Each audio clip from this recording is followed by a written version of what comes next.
I want to welcome all of you. Welcome to those of you in the room and those of you who are following us over the web. I'm Doug Fife, and I'm a senior fellow here at Hudson Institute.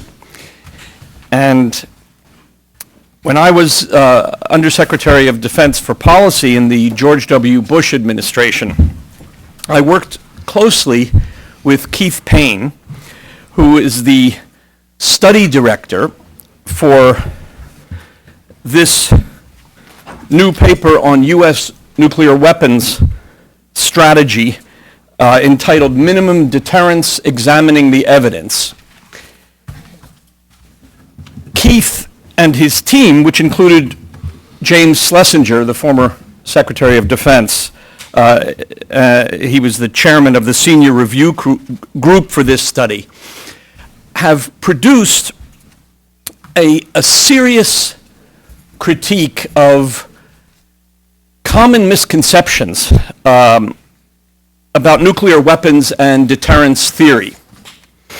And Hudson Institute is pleased to host this panel discussion about this new study. Hudson is a particularly appropriate place for this. The Hudson Institute was founded by Herman Kahn, who was one of the principal inventors of America's nuclear strategy in the 1950s and 60s. Now, it's always difficult to discuss nuclear weapons realistically and strategically without riling a lot of well-intentioned people. When Kahn published in 1960 his seminal book entitled On Thermonuclear War, he was criticized, I think it's fair to say excoriated, for having written what people called a how-to book, as if he desired nuclear war. And critics wrote bitterly that it was immoral to analyze nuclear war as an actual possibility. They said that to study it seriously and to plan for it would necessarily make such war more likely. And so various self-righteous commentators heaped abuse on Kahn, and one consequence was that Kahn wrote another book called Thinking About the Unthinkable. And it begins with a really fine little essay entitled In Defense of Thinking, in which Kahn wrote, and I just want to read you one paragraph. He said, "In our times, nuclear war may seem unthinkable, immoral, insane, hideous, or highly unlikely, but it is not impossible. To act intelligently, we must learn as much as we can about the risks. We may thereby be able better to avoid nuclear war. We may even be able to avoid the crises that bring us to the brink of war. But despite our efforts, we may someday come face to face with a blunt choice between surrender or war. We may even have war thrust upon us without being given any kind of a choice. We must appreciate these possibilities. We cannot wish them away. Nor should we overestimate and assume the worst is inevitable. This leads only to defeatism, inadequate preparations, because they seem useless, and pressures toward either preventive war or undue accommodation." Now, Kahn's thinking helped get the world through the Cold War without a nuclear war. With charm and a sense of humor, Kahn defied his vilifiers and achieved his highest goals of contributing to peace and to America's victory over the Soviet Union without war. Keith Payne, James Schlesinger, and their colleagues with this new study are pursuing the course blazed by Herman Kahn. They're thinking dispassionately and analytically about a subject, present-day nuclear deterrence and defense, that is as important as it is unpleasant. At the heart of their analysis is recognition that the future is uncertain and that our plans, therefore, should anticipate that events will continually surprise us. In other words, we should plan with the understanding that nothing goes according to plan. This is not to say that planning is vain or shouldn't be done. It's an argument for flexibility and adaptability, for open-mindedness and intellectual humility.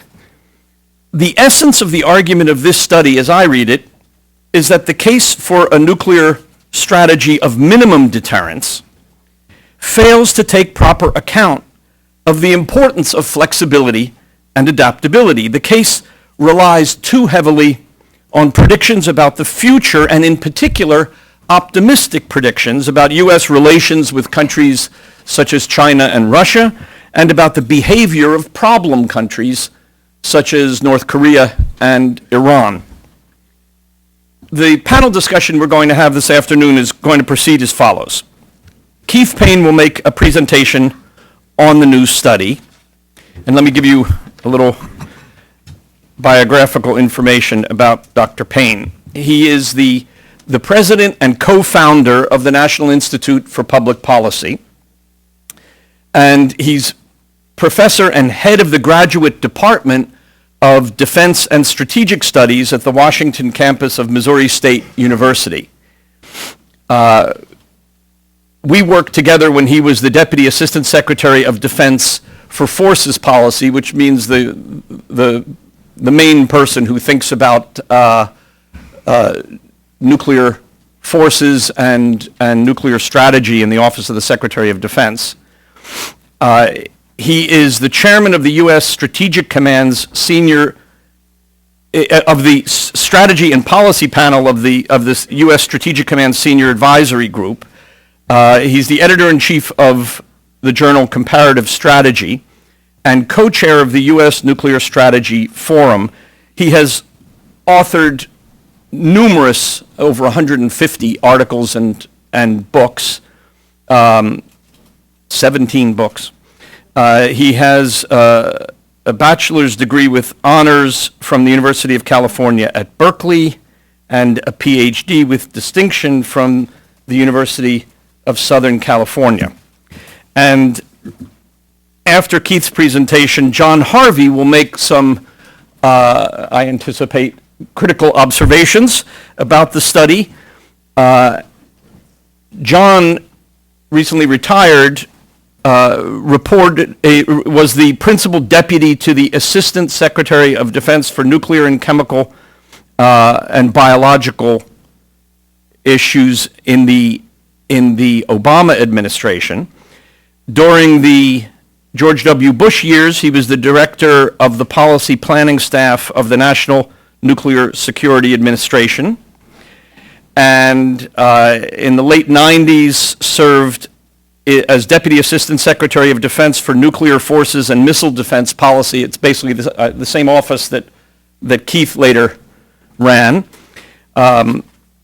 Before that, he directed the science program at Stanford University's Center for International Security and Arms Control. He has a background at Lawrence Livermore National Laboratory doing intelligence assessments of Soviet nuclear weapons. And he received his bachelor's degree in physics from Rutgers University and his master's and PhD degrees in experimental elementary particle physics from the University of Rochester, and has also authored numerous scientific and technical papers. And we'll then have comments from Ambassador Bob Joseph and Admiral Richard Meese. Bob Joseph is a senior scholar at the National Institute for Public Policy and a professor at the Missouri State University Graduate Department of Defense and Strategy Studies, and has a long career doing work in nuclear weapons-related fields in various administrations. He was the U.S. Special Envoy for Nuclear Nonproliferation and the Undersecretary of State for Arms Control and International Security, and he was a National Security Council staff member as Special Assistant to the President for Proliferation Strategy, Counterproliferation, and Homeland Defense in the George W. Bush administration. He taught at the National Defense University, at the Tufts Fletcher School, at Tulane, and at Carleton College. He has his bachelor's from St. Louis University, master's from the University of Chicago, and PhD from Columbia. And Admiral Richard Meese, who is now the chairman of the Strategic Advisory Group for the U.S. Strategic Command, served as the U.S. Strategic Command's commander-in-chief in the days when the combatant commanders were allowed to call themselves commanders-in-chief. And Admiral Meese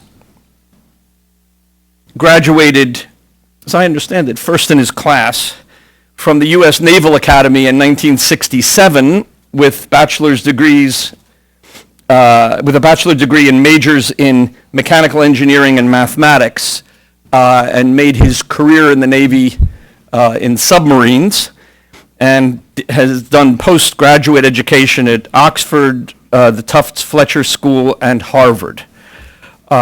It's a really great pleasure and privilege for me to introduce my friend Keith Payne to tell you more about this excellent study called, again, Minimum Deterrence, Examining the Evidence.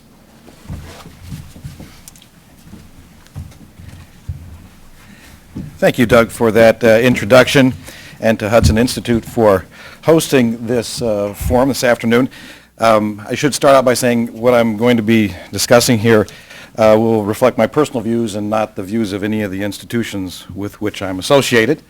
And it's good to be back to Hudson Institute. Herman Kahn hired me 35 years ago this month at Hudson Institute when it was on the Hudson River, and I had the great honor and privilege of working for Herman for the next 4 years, which was undoubtedly the best postgraduate education a person could receive.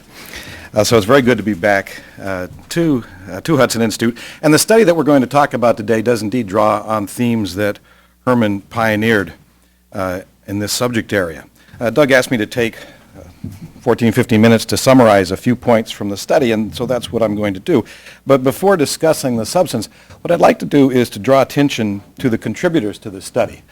I've been around Washington long enough to know that the contributors to the study are in many ways as important as the substance of the study. So let me just point out for those of you who haven't had a chance to see the cover and the listing of contributors that Dr. Schlesinger, as Doug said, was the chairman of the senior review group, and it was a pleasure and an honor to serve with Dr. Schlesinger.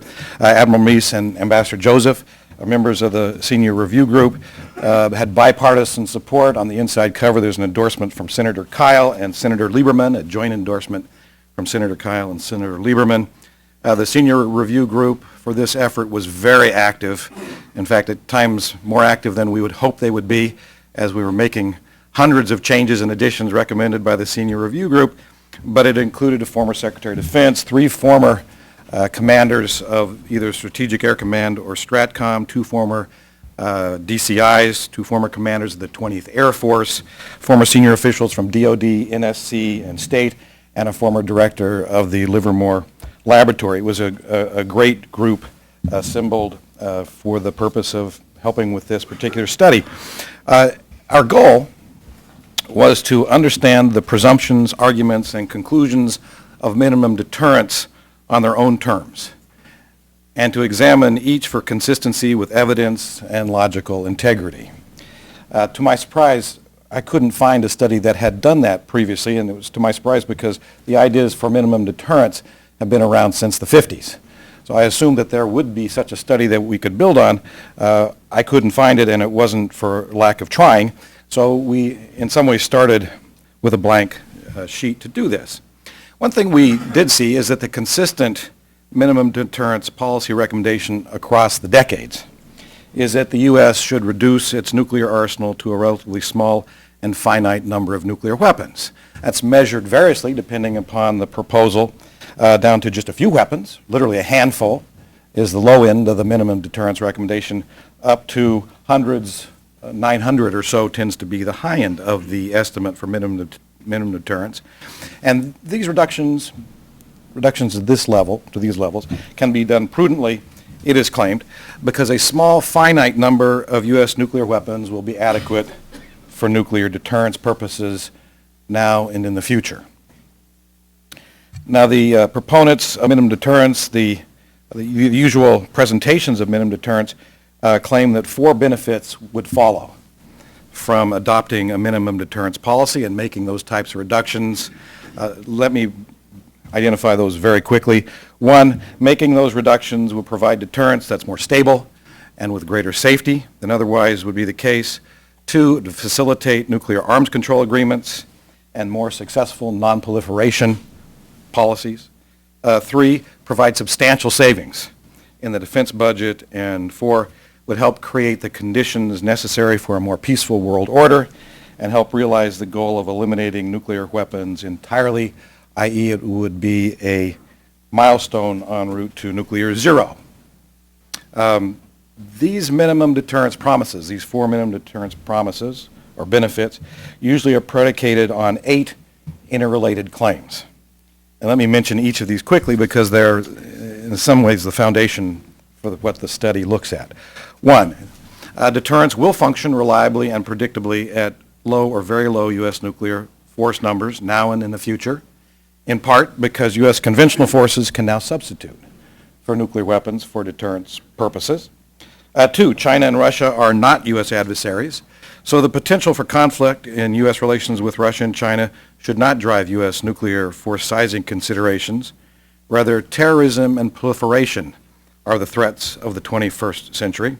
And in that regard, U.S. nuclear weapons are irrelevant to these priority threats, WMD terrorism and proliferation. Indeed, reducing U.S. nuclear weapons will help us alleviate these priority concerns.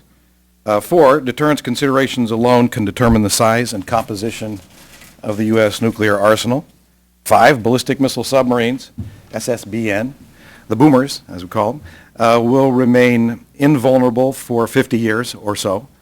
So a small fleet, a small submarine fleet can provide most or all of the nuclear capability needed for U.S. deterrence now and in the future. 6, the number of nuclear weapons and the risk of accidents are directly correlated. In other words, the more nuclear weapons we have, the greater chance there is of an accident, and if we reduce our number of nuclear weapons, we'll reduce the chances of accidents. 7, U.S. nuclear force reductions are essential too, and will strengthen non-proliferation efforts and further arms control progress. And the NPT, the Nuclear Non-Proliferation Treaty, requires U.S. movement towards nuclear disarmament. And 8th and finally, a small number of nuclear weapons is adequate for deterrence. Thus, the U.S. can reduce its defense spending considerably without risk by reducing nuclear weapons to the numbers recommended by minimum deterrence. Now, each of those 8 positions, interrelated 8 positions or claims, points to basically two conclusions. 1, that a relatively small number of nuclear weapons is adequate for U.S. deterrence needs, and 2, the 4 benefits that I described earlier really will be realized if the United States moves to a minimum deterrence posture. Yet our study concludes that these 8 core minimum deterrence propositions are either demonstrably false, contrary to available evidence, or imprudent at best as a basis for policy. Demonstrably false, contrary to available evidence, or imprudent as a basis for policy. I'm not going to take the time here to review each of these 8 minimum deterrence propositions or claims, but I'll discuss several just to illustrate why and how we reached this conclusion. First, minimum deterrence promises dollar savings, as I said, via the reduction of the number of U.S. nuclear weapons. This claim is demonstrably false. As Dr. Don Cook of the National Nuclear Security Administration and Deputy Secretary of Defense Ash Carter have said recently and openly substantial savings are not possible by reducing the number of nuclear warheads. Why not? Because the associated costs are essentially set and largely independent of the number of nuclear weapons. But more importantly than that, the usual minimum deterrence claim that the United States can and should substitute conventional forces for nuclear forces for deterrence, and thereby can reduce its spending and reduce its reliance on nuclear weapons, even if we eliminate the nuclear triad in doing so. That recommendation that we can substitute conventional forces for nuclear forces and thereby eliminate one or two legs of the nuclear triad, what that recommendation entails is undoubtedly an increase in defense spending, because the added burden on conventional forces to provide deterrence puts some very serious requirements on U.S. conventional forces, which tend to be more expensive relative to nuclear forces. And so what the minimum deterrence proposals do is say that the United States, if it cuts down nuclear weapons, can save $20 billion a year or $30 billion a year. The numbers vary. But what they do is just present that side of the ledger.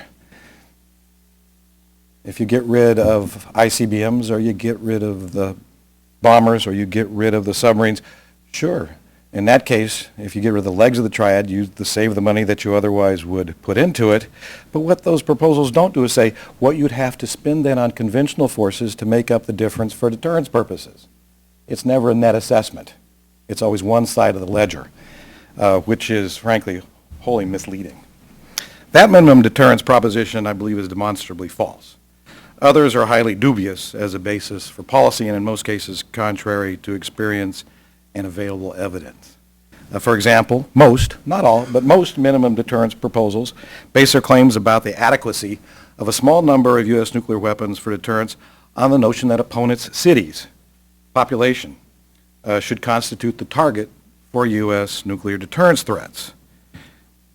Because cities are relatively few in number and tend to be highly vulnerable to nuclear attack, threatening them as the basis of deterrence really entails modest requirements. So this notion of how deterrence should operate fits nicely with the goal of deep reductions. But that's not the only question, is it? The question should be, how does that notion of deterrence fit as the basis for U.S. deterrence policy and U.S. deterrence goals? And I believe the answer to that question is it does not, for at least 4 reasons. I'll review these quickly, and some of them are more appealing than others to different groups, but together these reasons provide, I think, an important indictment to the notion that we should base deterrence on targeting cities. One, the intentional targeting of civilians is a gross violation of the just war prohibition against intentionally waging war against innocent civilians. It's a profound moral problem for many Americans and for many American leaders. Second, as an inheritance from the just war tradition, the intentional targeting of innocent civilians without a larger corresponding military purpose is illegal under international law as recognized by the United States. Third, we should not want the U.S. to lead or in any way contribute to starting city-destroying campaigns.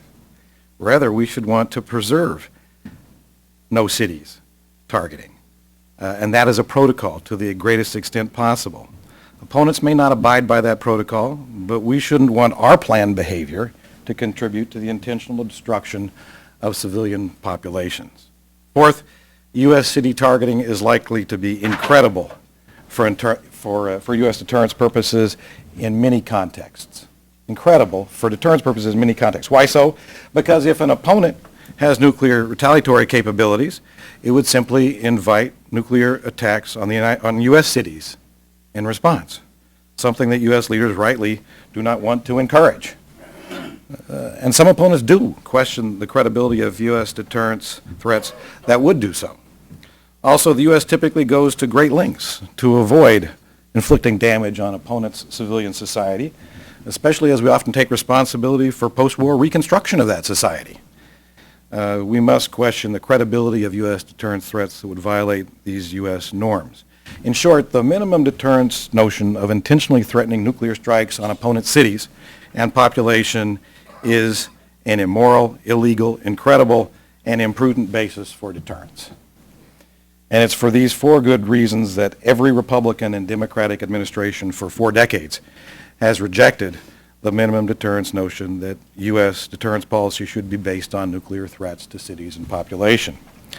Similarly imprudent is the minimum deterrence claim that U.S. relations with Russia and China now and in the future will be so benign that the possibility of acute crisis with them no longer should be part of U.S. force sizing considerations. Alexei Arbatov, a noted Russian defense expert, recently reported that the beliefs of the current Russian leadership include the following 4. This is Arbatov in a Russian publication. 1, Russia is surrounded by enemies led by the United States. 2, the United States and its allies may invade Russia any time to seize its natural riches. 3, nuclear weapons are the basis for Russian security, and correspondingly, U.S. calls for nuclear disarmament are a malicious U.S. trick. Now, these views may sound like paranoid nonsense to most or all of us in this room, but according to Arbatov, within Russia, they're not even controversial. China, in turn, currently is pressuring one of America's closest allies, Japan, in unprecedented fashion, going so far recently as to dispute Japan's sovereignty over Okinawa. Russian and Chinese open source discussions of threats and strategy point to the United States as enemy number 1 and to the corresponding great value they attribute to nuclear weapons. In fact, President Putin last week announced a 50% increase in Russian spending on nuclear forces by 2016. A 50% increase in spending on nuclear forces.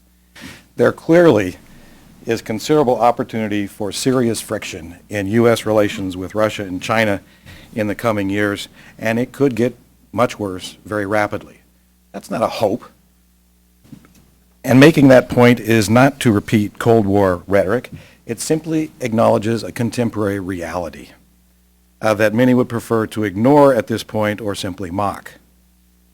In addition, it's impossible to claim credibly that deterrence will work reliably at much lower nuclear force levels. That's the heart of the minimum deterrence proposition. It's impossible to claim that deterrence will work reliably and predictably at much lower force levels now and in the future. Why? Because human decision-making and thus deterrence simply is not so predictable. To prove my point, the next time someone tells you that they know deterrence will work reliably and predictably at 300, 500, 900 weapons, just ask, how can they possibly know that to be true when they cannot know all the future purposes to which deterrence will be put or the threat conditions in which deterrence must operate? Those types of claims simply cannot be taken seriously. Similarly, no one can claim credibly that U.S. conventional forces can now provide adequate, predictable deterrence, either substituting or in the absence of nuclear weapons, either substituting for or in the absence of nuclear weapons. As Thomas Schelling, again, along with Herman Kahn, one of the great thinkers in deterrence, as Thomas Schelling recently observed, conventional forces never did that in the past. Why would they now? The increasing lethality of conventional forces may mean much or may mean nothing for deterrence purposes, depending upon how opponents view those forces, which generally isn't predictable with precision. In addition, instead of helping with non-proliferation goals, reducing U.S. nuclear forces to minimum levels at this point would in some cases likely contribute to proliferation. Why?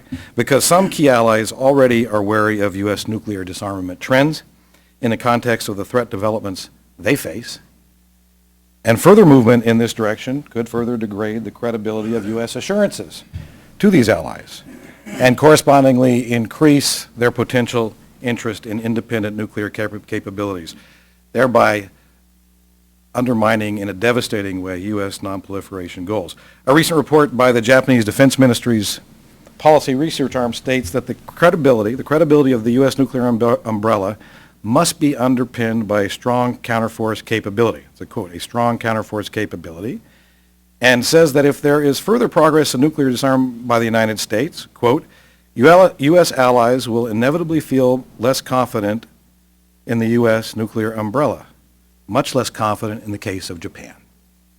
Similarly, recent polls in South Korea show that approximately 2/3 of the public now wants independent South Korean nuclear weapons, and a return of U.S. nuclear weapons to the peninsula. I guess living next to North Korea focuses the mind. Further deep U.S. nuclear reductions are likely to exacerbate that trend in thinking. So these various minimum deterrence promises I've discussed briefly here are at the heart of the narrative. Yet together, they are, as we concluded, demonstrably false, contrary to much or all evidence, or imprudent at best as policy guidance. I'll close here my portion of the talk by recalling that George Kennan severely criticized the arms control and disarmament enthusiasms of the 1920s and 1930s for their complete misunderstanding of the realities of the times and for helping to create the conditions that led to catastrophe. I believe the same can be said of the minimum deterrence approach to security today. The guidelines for U.S. thinking and policy regarding the measure of adequacy for U.S. forces should reflect a vivid understanding of contemporary security realities and available evidence. Minimum deterrence reflects neither, and we can do better. I'm pleased to note, in conclusion, that the administration's recent policy declarations in this area reflect some, but far from all, parts of the minimum deterrence narrative, to the obvious consternation of its proponents, but to the greater safety for all of us. With that, let me turn this back over. Thank you. I'm going to work from right here, if that's okay? Okay, Because I'm shuffling papers around. okay. Make sure you have the I got it. microphone close enough. Everybody here? My interaction with Herman Kahn was at the University of Rochester when I was a graduate student, and the University of Rochester at the time was the FFRDC that supported the Jasons. And Herman Kahn was a Jason, and he came to a seminar before a highly hostile group of undergraduates to talk about the work they were doing on sort of counterinsurgency in the Vietnam conflict and all of that. And he got some catcalls and all that, but he looked like he was in heaven. And he was really enjoying himself. I always thought that the minimum deterrence folks sort of gave themselves a bad, by calling it minimum deterrence. Does that mean you're on the threshold of not deterring? A better way to say this is maybe assured deterrence with minimum numbers of weapons consistent with the nation's security. Bottom line on Keith's report, Keith and his team have put together an important and timely piece of analysis about the risks of a so-called minimum deterrence posture, and that's a posture like the United Kingdom has. Very small number of weapons deployed across a single component of a delivery system. It's what we've come to expect from Keith and his team, a thoughtful and provocative discourse on an important national security issue. Yeah, Okay. you need to get real close. This work provides a benchmark that underlies any future dialogue on this issue. My almost one quibble with this fine product is that it seeks to link arguments in support of a minimum deterrence posture with elements of the Obama administration's nuclear policy. Now, I'm at a position right now where I got all the constraints are off. I don't have to support the administration if I don't agree with it, but since I was involved in the making of this policy to some degree, I do support it generally. I believe the report is not as compelling in this regard, in this one regard, and I want to make that clear. What's my evidence? Well, there are some quotes I'm going to just read to you that are very, very carefully stated, but which paint the picture. Most recently, quote, the Obama administration's embrace of the goal of nuclear zero and deep nuclear reductions en route to that goal appear to have given minimum deterrence new vigor, at least in the public debate of U.S. policy about deterrence, nuclear forces, and arms control. Second, quote, Obama administration's expressed policy positions undergirding its initiatives for nuclear reductions implicitly or explicitly, well, which one is it, Keith, implicitly or explicitly? Reflect some but not all of these 8 minimum deterrence points. In the comments about the issues of future diplomacy and arms control and non-proliferation benefits of minimum deterrence remaining dubious. He says that after 2 decades of dramatic post-Cold War U.S. nuclear reductions and 4 years of pro-disarmament U.S. nuclear policy, well, that's my 4 years in the Obama administration, which I believe is not a good characterization of that administration's policy. Finally, some senior U.S. officials and serving military officers have now openly expressed support for the basic points and recommendations of minimum deterrence. Make no mistake, the U.S. nuclear posture in the current administration is not a minimum deterrence posture, nor is it heading in that direction from a policy perspective.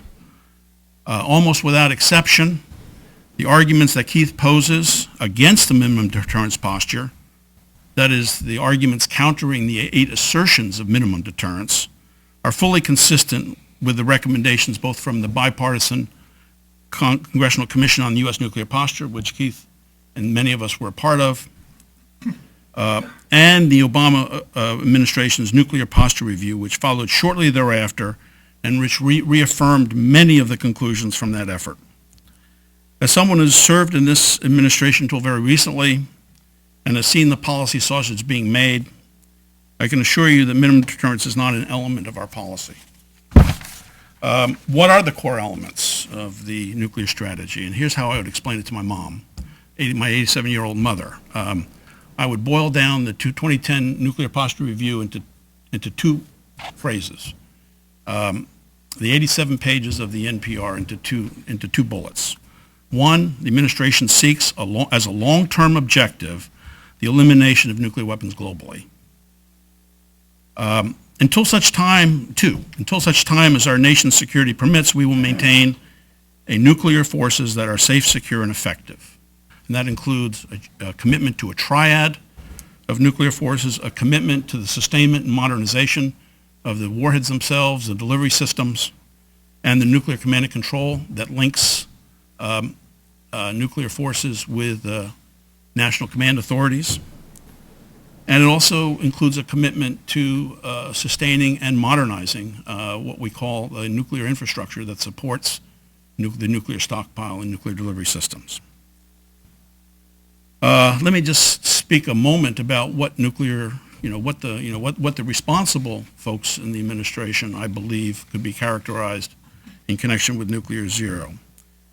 Before we ever got to nuclear zero, it's clear that we must achieve solutions to 4 key questions. First, what characterizes the international geopolitical environment under which the U.S. could consider elimination of its nuclear weapons? 2, how do you maintain stability as on the path to zero? 3, how do you verify zero? And 4, how do you enforce compliance with zero? If I were a proponent of nuclear zero and minimum deterrence, those are the questions that I would be trying to answer, and those are, as many of us know, extraordinarily difficult questions to answer, and are unlikely to be answered in any of our lifetimes. And in fact, the president refers to nuclear zero as an ultimate goal, as perhaps a many decades long endeavor. And we may not get there.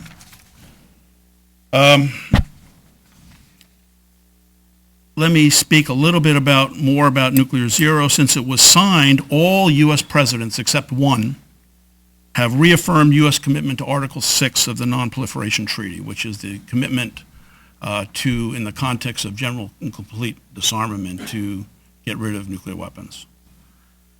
What President Obama has done differently is to articulate that commitment with greater emphasis than previous presidents. Now, there is an upside to that. The upside to that is that linking our commitment to nuclear modernization and sustainment to a broader strategy of threat reduction, arms control, non-proliferation, counter-nuclear terrorism, et cetera, including the commitment to Article 6, has proven to be an important component to strengthening a national consensus, a broader national consensus, for such modernization. The downside of this increased emphasis is that the anti-nukes have basically tried to hijack the president's agenda to argue for deep unilateral reductions now, and that's occurred. The second downside is that concern that young men and women of our nuclear forces may not understand what long-term means, may have a disincentive for getting these young men and women to become a part, to carry on the nuclear mission. More on that later. Minimum deterrence is different from nuclear zero. Minimum deterrence, proponents would argue, as Keith has just done, that the world remains a dangerous place, but the U.S. can still undertake deep reductions to a few hundred. It's unilateral. It doesn't matter what the Russians do. A few tens of warheads going off on Russian territory would be sufficient deterrent, no matter what they do, no matter what their force levels are. And there's no need to wait. We can do this right now. That's a lot different than I would argue is the conceptual thinking about zero in this administration. This is not what the administration means when it expresses a long-term objective of getting to zero. When it entered office, it sought to reinvigorate, it did seek to reinvigorate strategic dialogue with Russia. Its NPR, it reassessed nuclear forces required to meet the previous administration's nuclear employment policy. When it did that reassessment, it came up with a number of roughly 1,500. When you take the bomber counting rule into account, roughly 1,850 deployed nuclear warheads, which is well within the 1,700 to 2,200 range that Mr. Bush deemed sufficient to hold, to maintain sufficiency and deterrence. The 90-day study, which many of you heard about, was a reassessment of the employment policy based on current assessments of a wide range of relevant factors, including assurance, including trends in Russia and China, trends in other nuclear armed states, etc. The purpose of the 90-day study was to understand force levels required to execute that revised nuclear employment policy. The recent announcement by the president in the spring time frame was that about 1,000 warheads would be required to execute that revised employment policy. When you take the bomber counting rule into account, that's roughly about 1,300 officially. And the commitment from the 90-day study was to begin to engage Russia on bilateral reductions to these levels. This is not minimum deterrence, not even close. The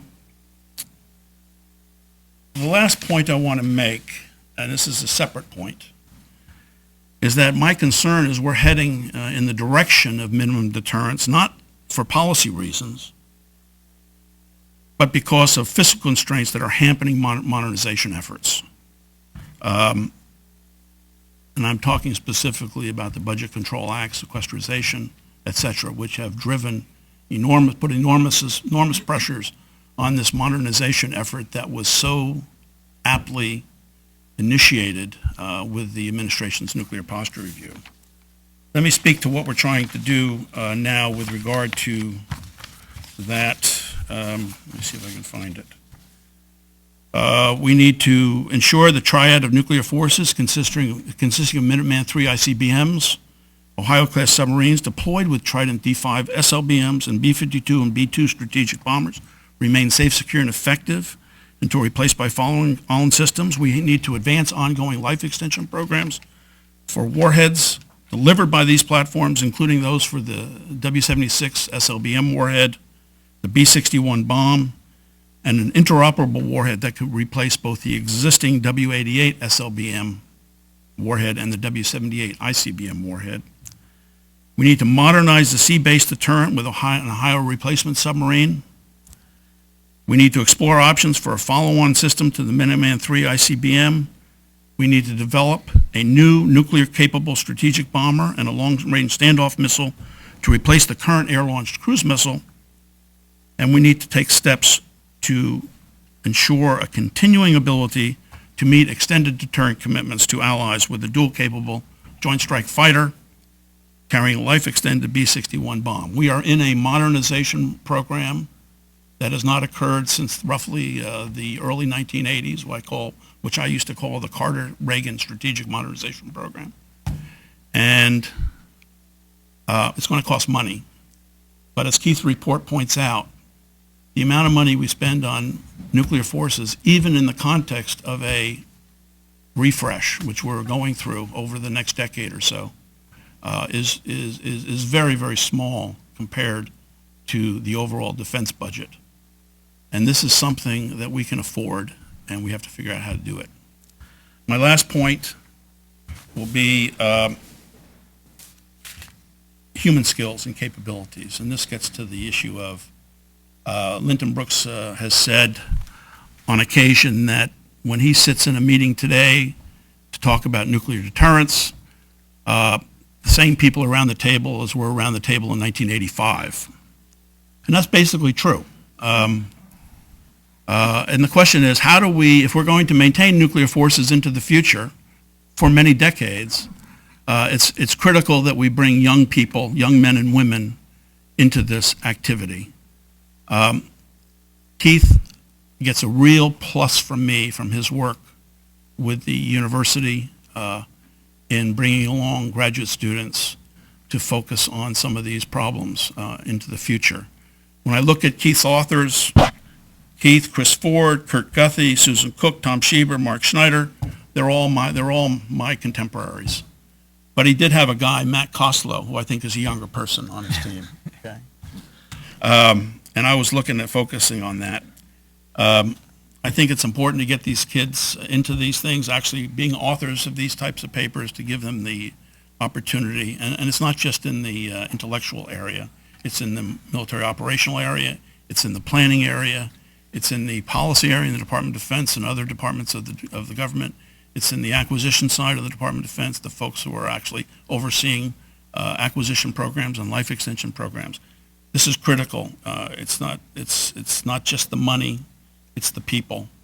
And I would urge Hudson to be thinking about that when it brings in young interns for the next summer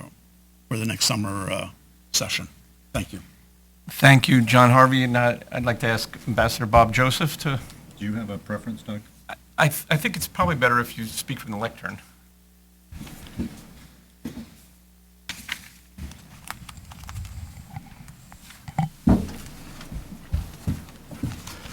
Good afternoon. It's great to be here. Doug, thank you. Thank you for hosting this session. I think it's a terrific turnout. Let me say, with regard to John's comments, I agree fully with his final point.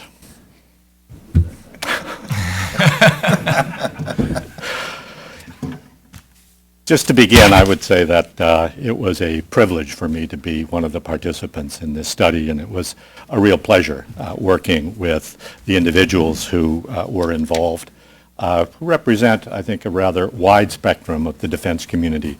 I know I learned a great deal from the interactions in the process of developing what I think is a very important report for the future of our country. I'll take just a few minutes to address two basic assertions that are often made by the minimum deterrence advocates, one related to arms control and the other to non-proliferation. And let me say that there is much more detail on both of these topics in the report. The first assertion is that moving to very low numbers of nuclear weapons will encourage other nuclear weapon states to join in arms control negotiations, leading to progressively greater nuclear reductions worldwide.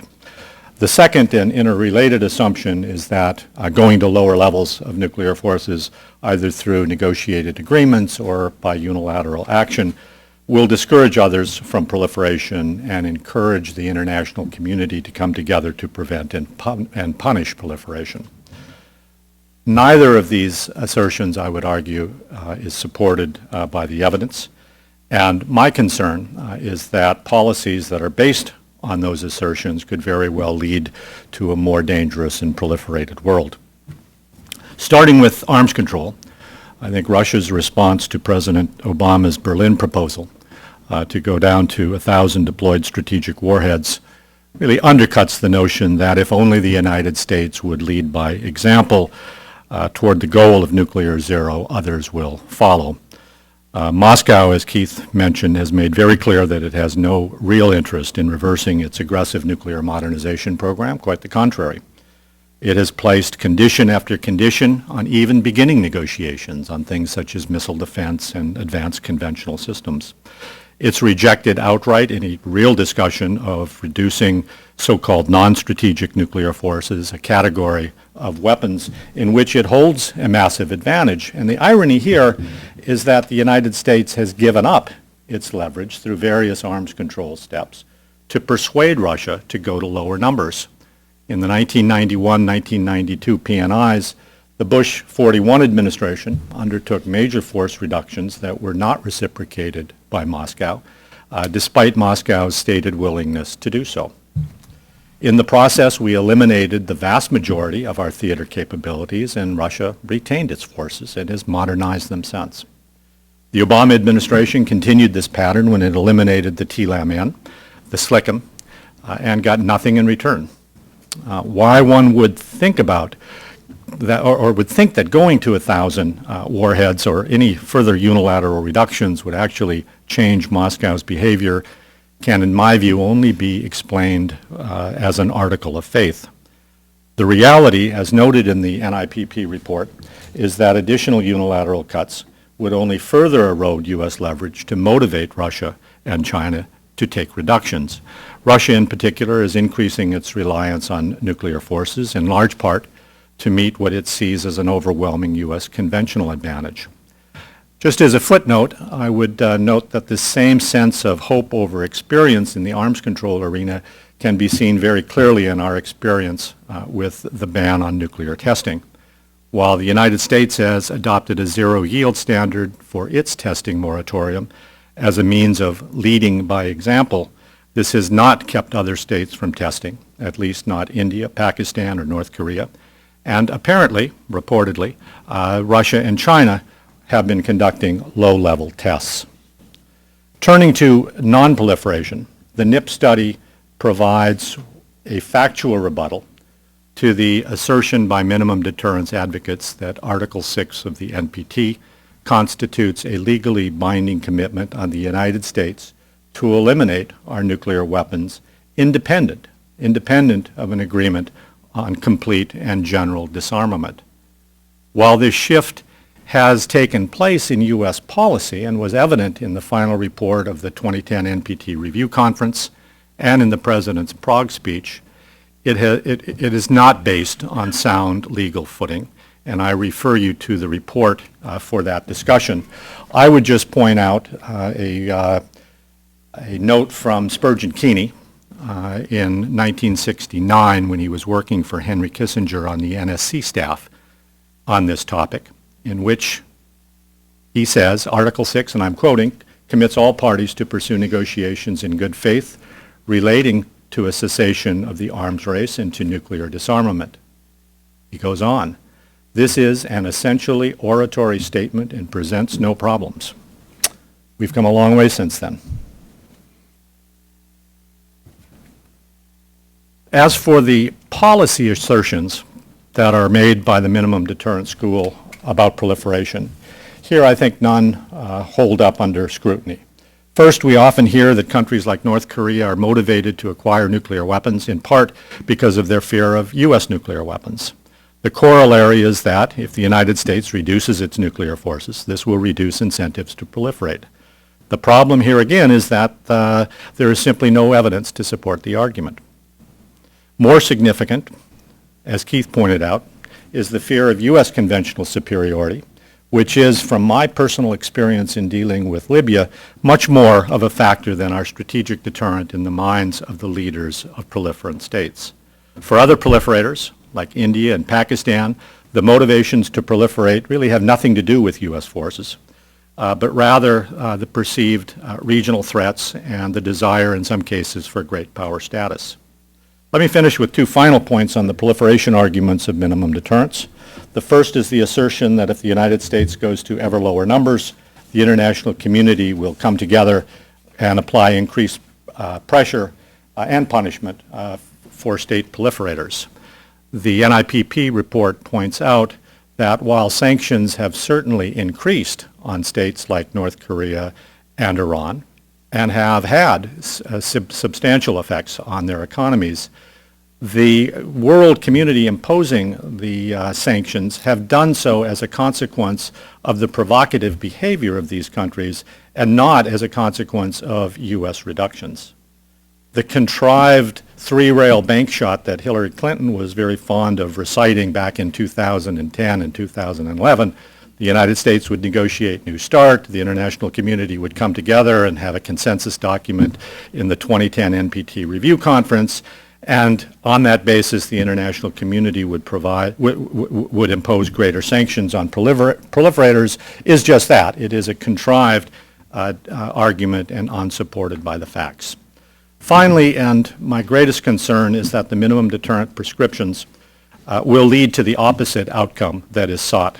And that is, if the U.S. goes to very low nuclear numbers, we will actually encourage proliferation, both horizontal and vertical. Since my time at the State Department, when I was responsible for proliferation issues, I have firmly held the view that the most important non-proliferation tool we possess is our nuclear guarantee to other countries and the credibility of our extended deterrent. Today, allies are beginning to question the U.S. credibility. Keith cited a Japanese report. Let me tell you, in private, the Japanese are even more direct. They're known for their indirectness. One Japanese diplomat said, "You're really starting to piss us off by your reductions and your positions on global zero." Not very indirect.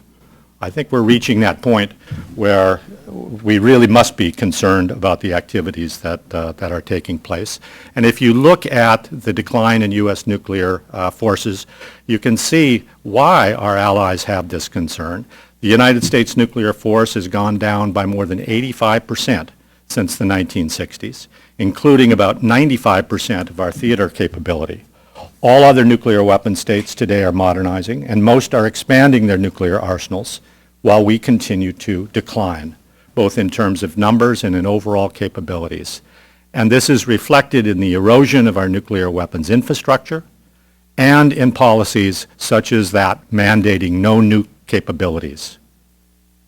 We must, I think, overcome the programmatic and the policy obstacles. Otherwise, I think we risk a much more dangerous and proliferated world, which is something that none of us would like. Let me stop there. Thank you. Thank you. Thank you, Bob. Admiral Meese? Please.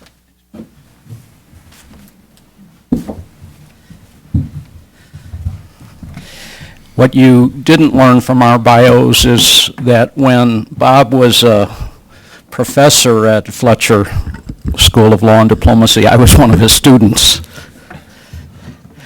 I don't know if I told this audience, but I recently got an anniversary card from my wife, and I opened it, and on the outside cover it said, "You're the answer to my prayers." And I was feeling pretty good until I opened it up and it read, "But you're not what I prayed for." So in my house, it pays to be humble. I'll come back to that. I've written and spoken separately on the illogic of nuclear zero in the absence of fundamental global geopolitical change. If you want to read about that, it's referenced in Keith's report in the footnotes, and it's online. I'm not going to talk about that today. I'd like just to spend some time this afternoon making some brief observations on many of the minimum deterrence propositions that Keith has already talked about. First of all, theories and concepts abound on the political, strategic, and military significance of nuclear weapons, but I think we should be very mindful of their limitations. We really lack sufficient hard evidence about the consequences of dramatic nuclear weapons reductions that are advocated under the minimum deterrence policies. And being mindful of our limitations on how a potential adversary views the credibility of our deterrent forces, if we are to err, because this is not, they don't obey the laws of physics, if we are to err, I'd prefer to have too many rather than too few.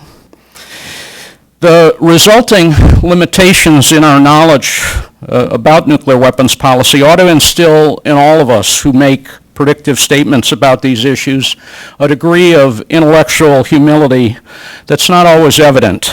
For example, a number of minimum deterrent advocates have declared with unwarranted certitude that we can successfully reduce our operationally deployed forces to some lower number without ever formulating or articulating what changes in national strategy, objectives, capabilities, force structure, and force posture would be required. They just say 300, 500 nuclear weapons. That's adequate. Instead of threat-based or capabilities-based analyses, instead of threat-based or capabilities-based deterrence that's underpinned by rigorous analyses, including wargaming and risk assessment, they seem to be advocating a form of faith-based deterrence. And as most of you know, hope is not a strategy. As Brent Scowcroft and Arnie Cantor have already said, it is not clear that reducing strategic forces to dramatically lower levels would increase stability, and stability is important. Hence, the burden of proof should be on those advocating minimum deterrence to convincingly demonstrate how and why such cuts would enhance security. I'm going to try this now. All right.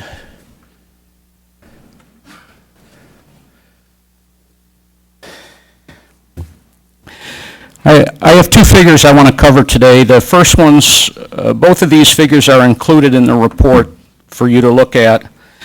First of all, the minimum deterrence proposition that conventional weapons can credibly deter as effectively as nuclear weapons lacks historical evidence.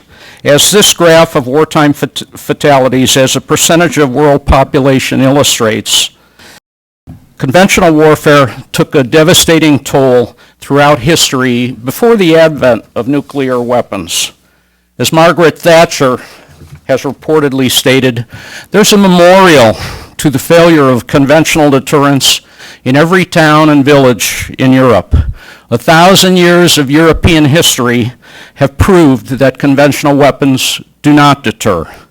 Regardless of force superiority, conventional weapons are contestable, both temporally and geographically, whereas in contrast, nuclear weapons are not contestable. However, as you can see, at the end of World War II, since the advent of nuclear weapons, the transformation of warfare has been remarkably dramatic. The fact that there has not been a war between major powers in almost 70 years is without historical precedent. And because of this, I would argue that the greatest historical event in most of your lifetimes is something that did not happen. Now, those advocating minimum deterrence ignore certain risks. As some of our earlier speakers have already said, first, some of our allies may seriously question the credibility of our extended nuclear deterrent commitment. So instead of promoting non-proliferation, our reductions may have the perverse opposite effect. Second, below certain levels, potential adversaries may be encouraged to challenge us. A smaller arsenal may appear to be a more tempting and easier target for preemption, breakout, or a race to parity. And third, at some level, it will become more difficult and economically impractical to sustain the present strategic triad. While there's nothing sacrosanct about the Triad, numerous analyses and studies have repeatedly reaffirmed the wisdom of preserving the complementary capabilities of ICBMs, submarine-launched ballistic missiles, and strategic bombers. Each leg of the Triad contributes unique attributes that enhance deterrence and reduce risk, such that the whole is truly greater than the sum of the parts.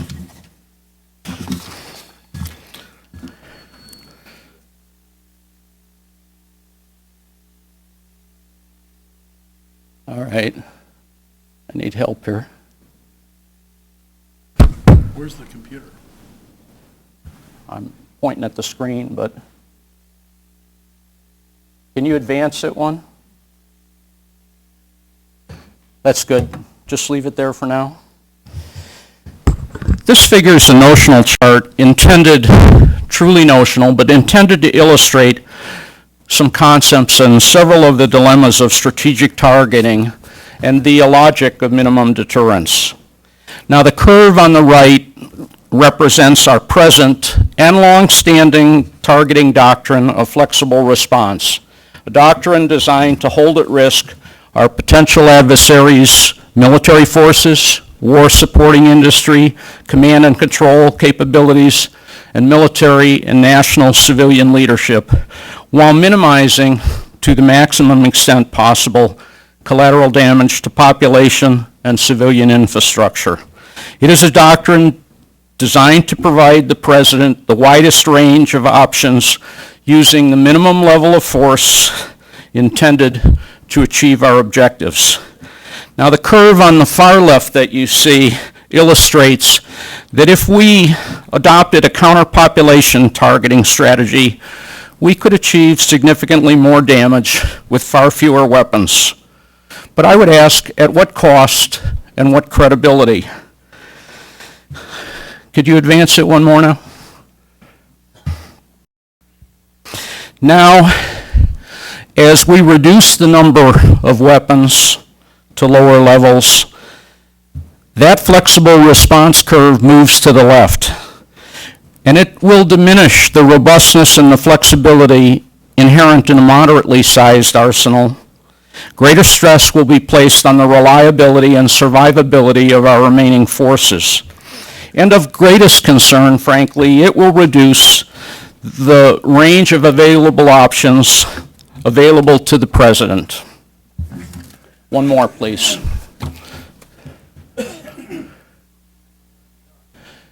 Okay. Ultimately, below a certain level, to remain credible, our targeting doctrine and policies would have to shift away completely from the flexible response to counterpopulation targets, a targeting policy as depicted by the two alternative curves on the left, which kind of represent the range of counterpopulation options. As Keith has already stated, such a transition is in violation of the law of armed conflict and the theory of just war, and at the very least, it would be counter to our historical practice, politically less tolerable, and from my perspective, morally repugnant. It would also weaken the credibility of our extended deterrence commitments to our ally. Would any president desire to have nuclear options that restricted his decision to purely counterpopulation targets? And how credible would our extended deterrence commitment be to both our allies and potential adversaries if the choice were risking a U.S. city to protect an allied one? A doctrine designed to provide the President the widest range of options using the minimum level of force intended to achieve our objectives seems far more credible and far more sensible. Now, the narrow beliefs that nuclear weapons deter only nuclear weapons, and the belief that holding potential adversaries' population centers at risk is sufficient to protect American and allied population centers, I believe is fundamentally flawed.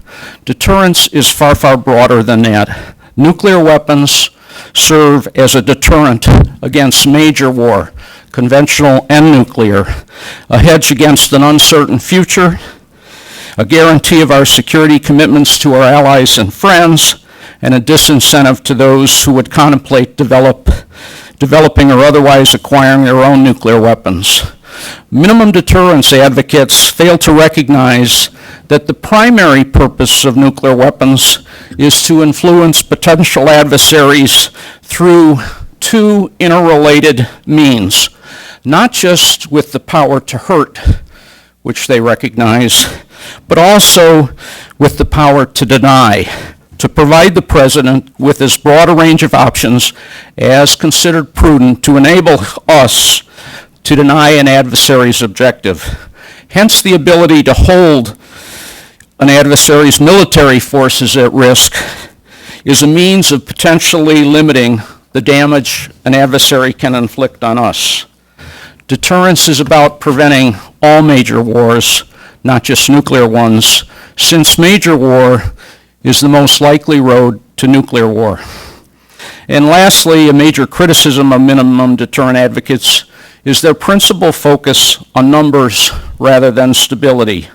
They share a naive and mistaken belief that the nuclear danger is directly proportional to the number of nuclear weapons, and accordingly, lower is axiomatically better.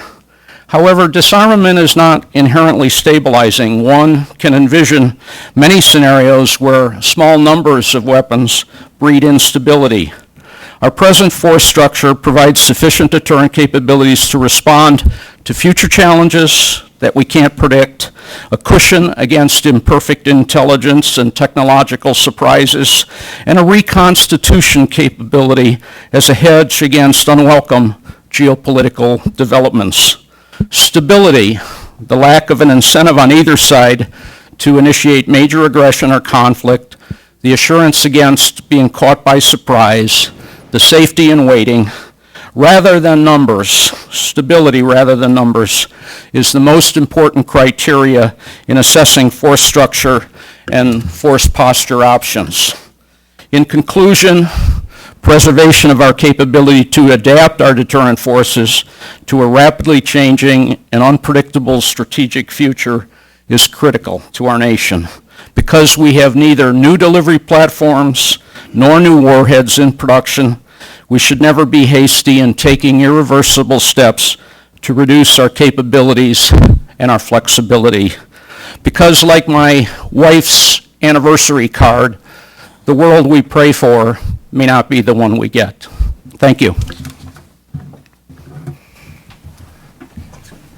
Thank you. And now we'll be happy to take questions, and I believe that there's also a possibility of people viewing this over the internet sending in questions to our Twitter account, which is, David, what is the @Hudson. And so when I call on you, please wait until you get a microphone. This gentleman here in the front. And please just give us your name and affiliation and then ask your question. Sure. I think it's on. Okay. Yeah, I'm Thomas Christian. I'm a postgraduate fellow at NNSA, Department of Energy. My question is back to Dr. Harvey's kind of comment at the end.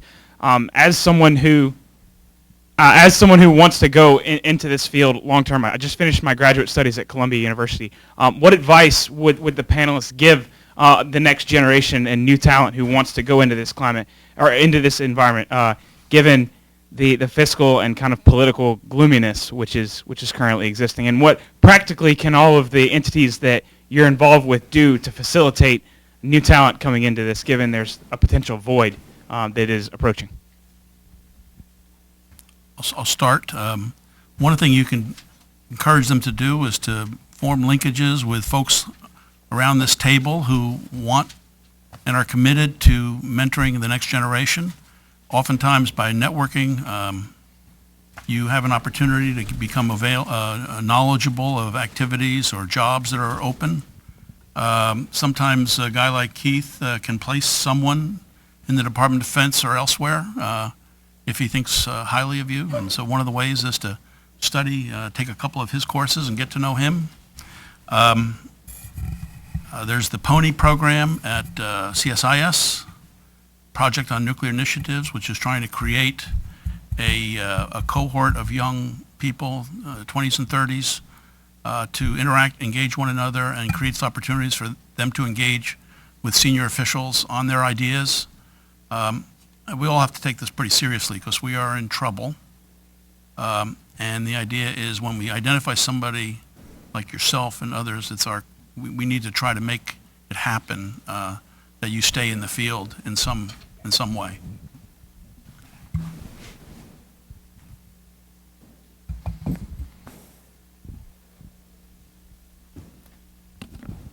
Thanks. Christopher Preble with the Cato Institute. Several of you have alluded to or hypothesized that allies will come to doubt the credibility of our extended deterrence commitment as the numbers of weapons have come down. Ambassador Joseph cited a comment by a Japanese official that they were really getting pissed off. On the other hand, in terms of hard evidence, what could you point to? The number of warheads has come down from about 31,000 at the peak to 12,000 at the end of the Cold War, now to perhaps approaching 1,600 deployed warheads. And yet, none of our allies, no one under the security umbrella has chosen to go nuclear. So what would you point to aside from the admittedly rather subjective assessment of one Japanese official that he was really pissed off? You want to take that first? Sure. Let me cite another Japanese official. In this case, I will name him, Prime Minister Abe. After the first nuclear test by North Korea in October of 2006, I was serving as Undersecretary at State at the time. Dr. Rice thought it was necessary on an urgent basis, as in within 2 days of the test, to be in the region to provide reassurance. Normally, undersecretaries don't travel with the secretary, but this time she asked me to come along, or told me to come along, because this was going to be dealing with nuclear, both sort of nuclear reassurance, as well as the prospects for proliferation. When we got to Japan, and Tokyo was our first stop, the concern was very apparent. There was concern not only about the North Korean threat, but about what might happen in the context of Japan's own posture, nuclear posture. And it was stated that this was a real concern.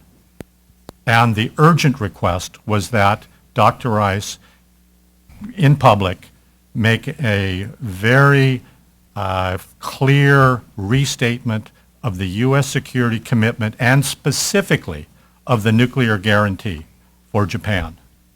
And she did that in no uncertain terms.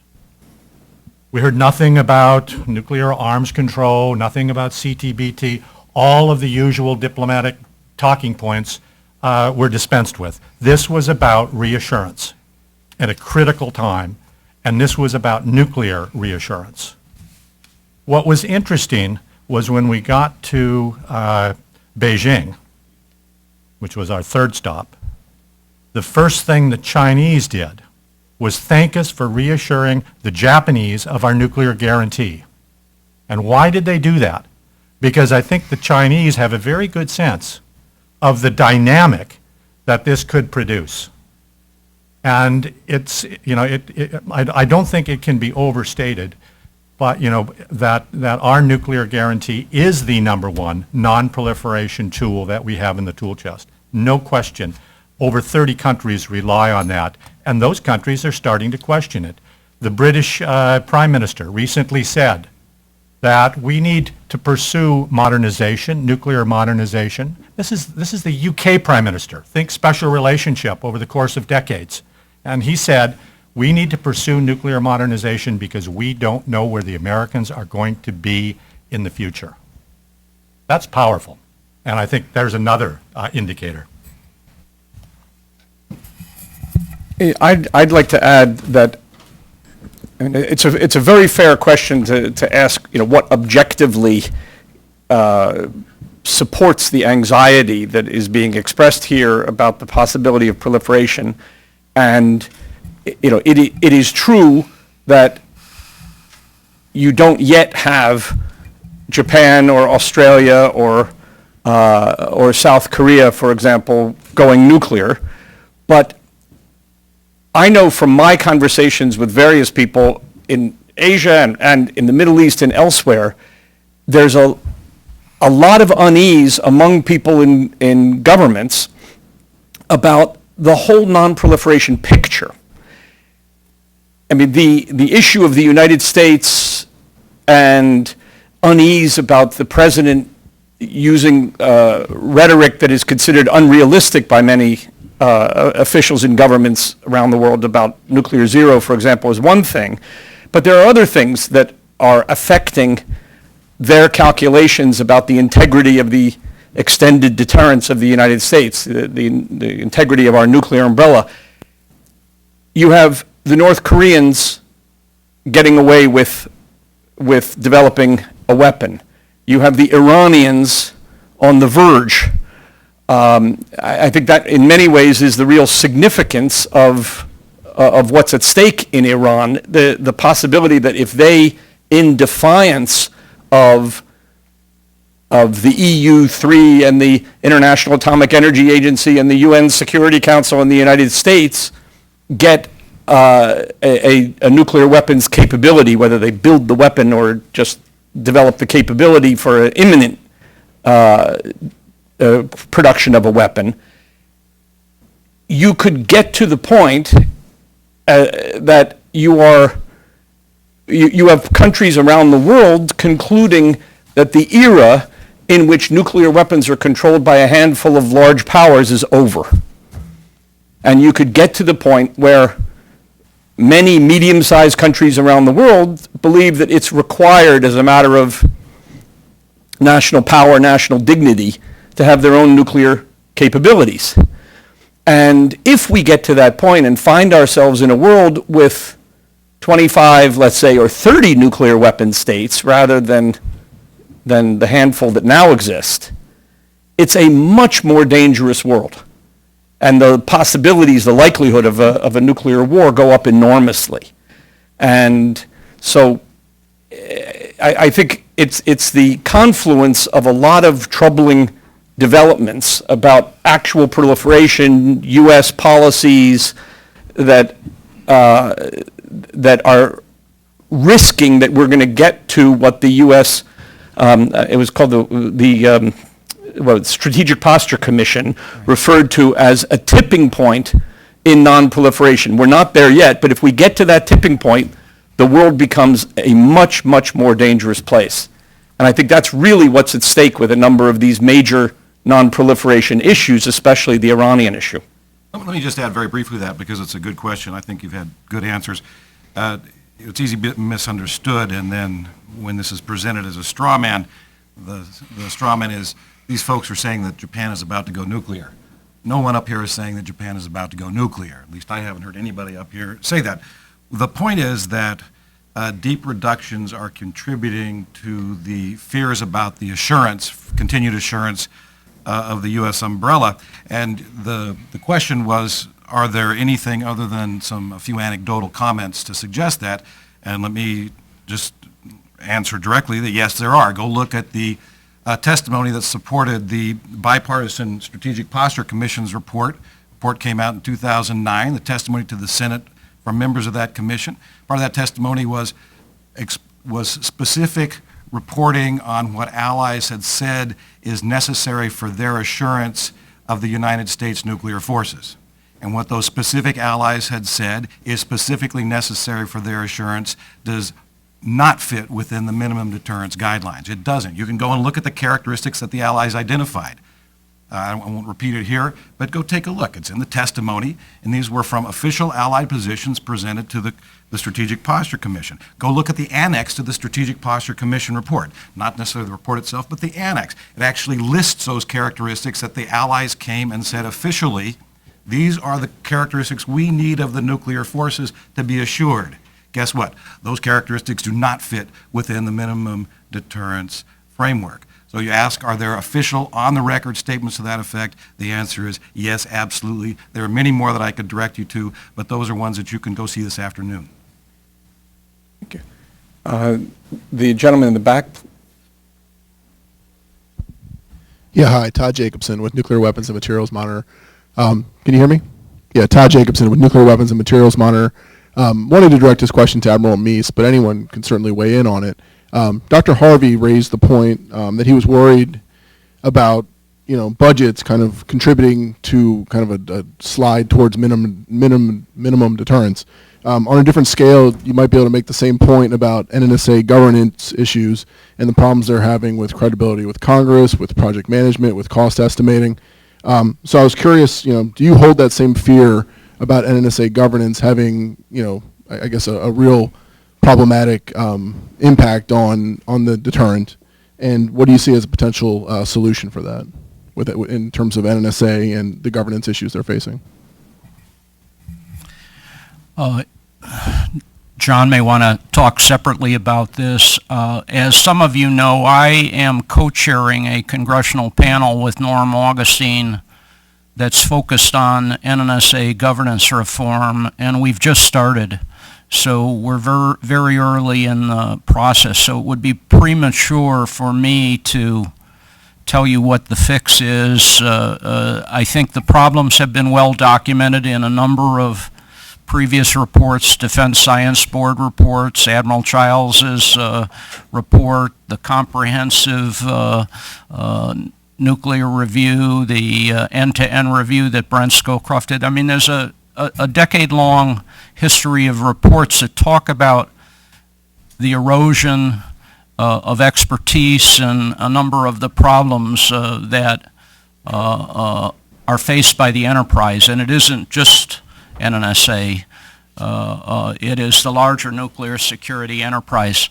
I would encourage you to read the National Academy study report that just came out. There's a Phase 1 report that was issued about a year ago, and its principal finding was the lack of trust within the enterprise for NNSA leadership and policies and direction, the lack of strategy in certain.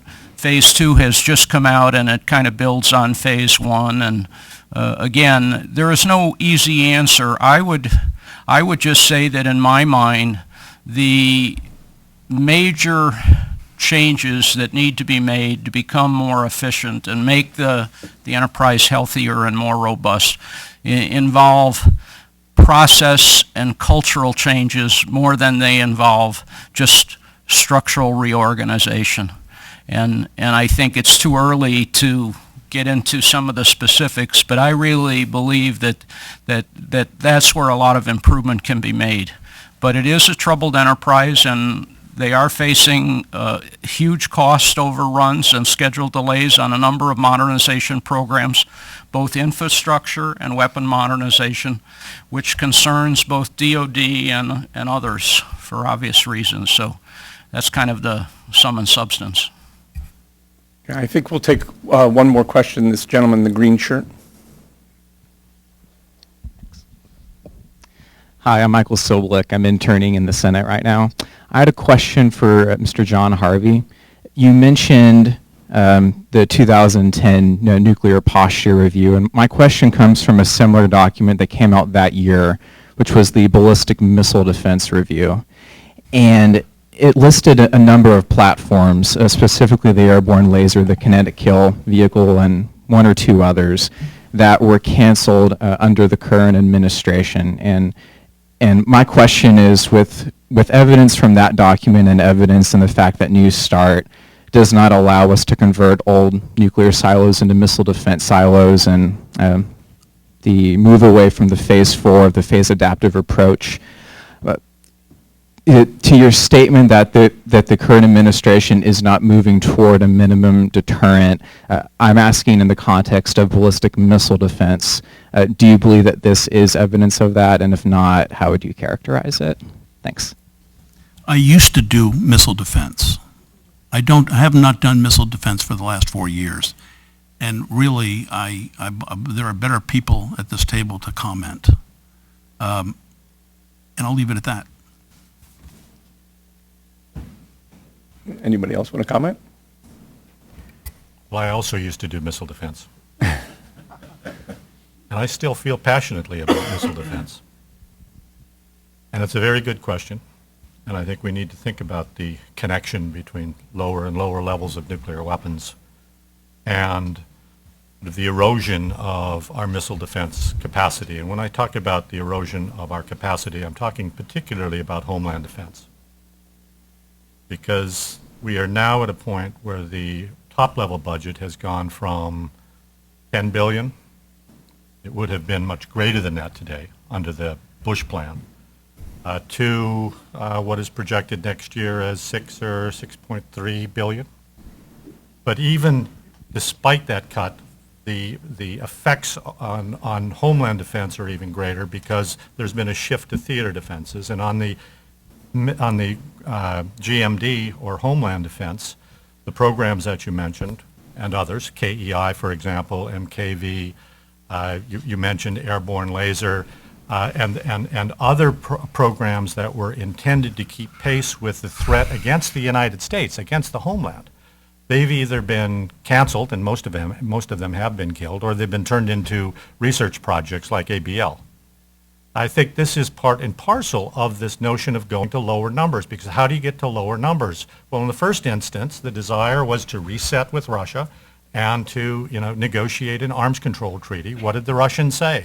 You've got to cut back on missile defense, okay? And so we canceled the third site, the original third site in Europe, and I think this is more of sort of a legacy of those who continue to believe in the ABM concept of deterrence, the ABM treaty concept of deterrence. We eviscerate our homeland defense capability, despite the fact that in the report that you cited, protecting the United States against missile attack is listed as the #1 priority. But here again, maybe this is my experience in dealing with the Iranians and the North Koreans and the Russians and the Chinese. I say when you're confronted with the proposition of, well, believe what we say and not your lying eyes, you got to be a little bit skeptical. You got to be skeptical on that, because I think our eyes tell us that we have gone way down, and in part it's because I don't think there's a real commitment. I know there's no real commitment to homeland defense, but at the same time it's facilitating this notion that we need to go down on defenses in order to get lower and lower numbers. Well, we've gone down on defenses and we haven't gotten lower numbers.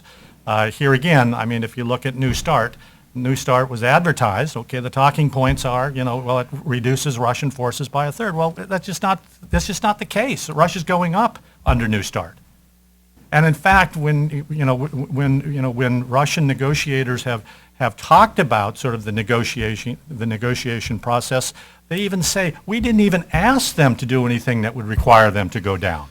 So they're going up in launchers, they're going up in warheads, they're modernizing, and the bomber counting rule that was cited allows them to actually go beyond the Treaty of Moscow limits. So they're going up, and let me tell you, Russia will take full advantage of the counting rule. I doubt that we will, okay? But that's yet to be seen. So they're going up, and we're going down, both in terms of our numbers of offenses and our missile defense capabilities. Keith, you want to? Yeah, let me just address the question very briefly, because it gets back to, I think, one of the points that John made, and that is that the administration is not pursuing minimum deterrence. So the question was, what about with regard to missile defense? Let me just make a very short comment on that. One, that the purpose of the study was not to critique the Obama administration. It really wasn't.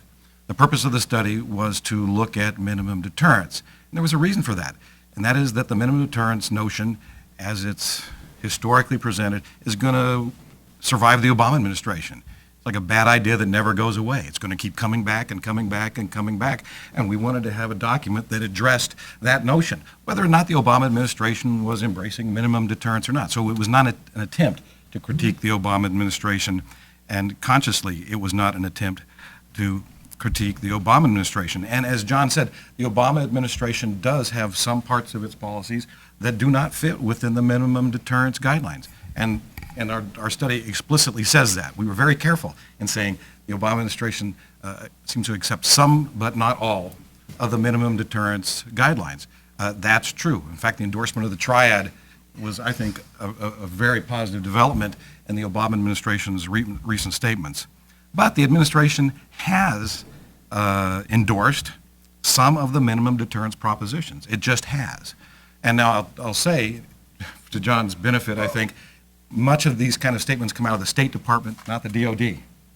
But if you go back and look at administration statements about requirements and non-proliferation and such, you'll find many, not all, some, of the minimum deterrence propositions.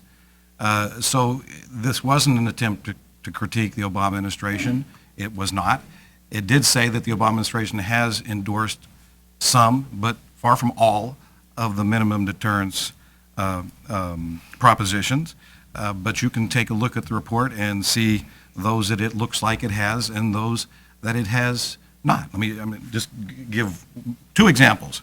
One, frequent statements, as Ambassador Joseph pointed out, that non-proliferation will be advanced by U.S. deep nuclear reductions. That's just part of what many in the State Department who've commented on this have said. The truth is, maybe, but maybe not. In fact, deep nuclear reductions may fan nuclear proliferation. Another is that deterrence will work at, if you take the most recent guidelines, at around 1,000 weapons. Deterrence will work at around 1,000 weapons. That's slightly above the minimum deterrence range. Absolutely right. Those numbers don't fit within the minimum deterrence range. But the question still comes back. How do you know that? How do you know that deterrence is going to work at that level? It's put out literally as an assertion. When you don't know what deterrence is going to have to overcome in the next 10 years, 15 years, 20 years. Another one is the assertion, again, go back, you can find these assertions fairly frequently, is U.S. conventional forces can sustain deterrence, and that will enable us to reduce our reliance on nuclear weapons at lower numbers. Really? How do you know that? How do we know that conventional forces can sustain deterrence? As I mentioned earlier in my talk, when Thomas Schelling was essentially presented with that question, he said, well, they never did before. So these are some of the points that have been repeated by the Obama administration that do fit within the minimum deterrence guidelines. But let me just add, they didn't endorse all of them, and in some of the very important ways, the Obama administration has stepped back from the minimum deterrence guidelines, as I said in my talk, for which we should all be very grateful. And we'll let Admiral Meese have the last word. Keith and Bob have both talked about policy issues related to missile defense and minimum deterrence. I want to give you my personal opinion on a technology perspective on missile defense. I spoke earlier in my talk about deterrence is really based on two powers, the power to hurt and the power to deny. And missile defense does contribute to a degree to deterrence through the power to deny. But I would also say it can, like conventional weapons, complement our strategic offensive forces. It can never supplant it. As far as I can see into the future from a technology standpoint, the offense will always lead the defense.